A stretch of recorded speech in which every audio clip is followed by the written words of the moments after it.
slapping the wrists of bloated parasites who enriched themselves, most often with impunity from high in the political sphere, by sucking the vitality from the little guy. Mark was no stranger to ugliness, to death and violence. An 18-month tour in Vietnam, in which he was assigned to a combat intelligence unit that ran problems through the always liquid front lines deep into enemy territory, had seen to that. Then had come Counterintelligence Corps School in Maryland, and another tour in Nam, this time to wade armpit deep in the slime of double agents, corrupt politicians, and the black market.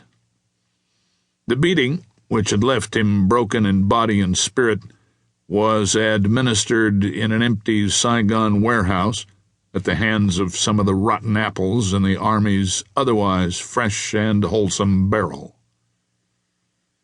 Discharged from Letterman General Hospital in Frisco, Mark was in need of far more than a pat on the back and his country's thanks. His former football coach at UCLA had recommended Willard Haskins and his isolated stronghold residence in the Calico Desert of California. Mark went, reluctant and doubting, to find quiet, peace, and the chance to sleep each night without a cocked and locked .45 under his pillow. His recovery had been painfully slow at first, but then livened up with the coming of David Red Eagle, taking on even more meaning with the advent of the dark-haired, gray-eyed vision, Donna Morgan. But Scarelli had unthinkingly ended that and paid frightfully for it. The Penetrator wanted all those who casually snuffed out life to pay their dues. He killed when he had to, not without careful consideration and conviction, yet totally lacking in guilt or regret. He was what he was, and, as he had put it to Terry Lucas in Denver, he happened to be the best there was at what he did. Following the L.A. heroin ring bust, there had been the Fräulein in Las Vegas, with her unsavory nest of vipers.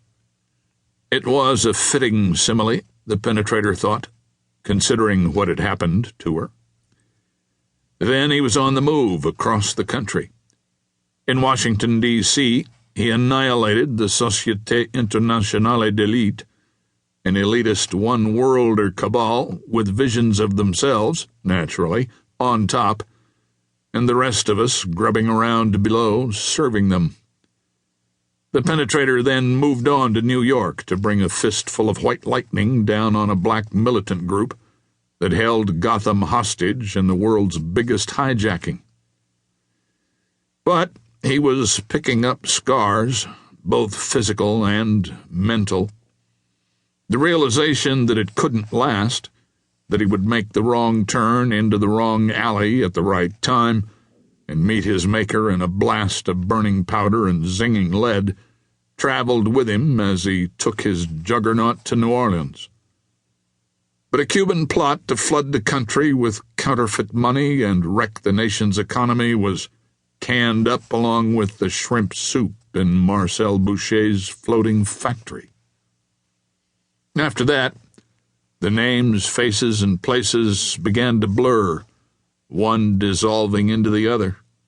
Tokyo, Baja California, Seattle, Dodge City, the Utah desert, Taos and a fight for his Indian brothers, Boston in aid of an old friend, Atlanta, British Columbia, Quebec with its lead to France, the Bahamas, a nice place for a vacation, but not with pirates at work. A bizarre chain of evil running from Florida to Nebraska to Guatemala, then back to New York, to Costa Rica and Panama for some more of Castro's dirty tricks, a trip to the Rockies to combat a sick gang of world savers who thought the best way to do it was by killing as many as they could, then to Texas.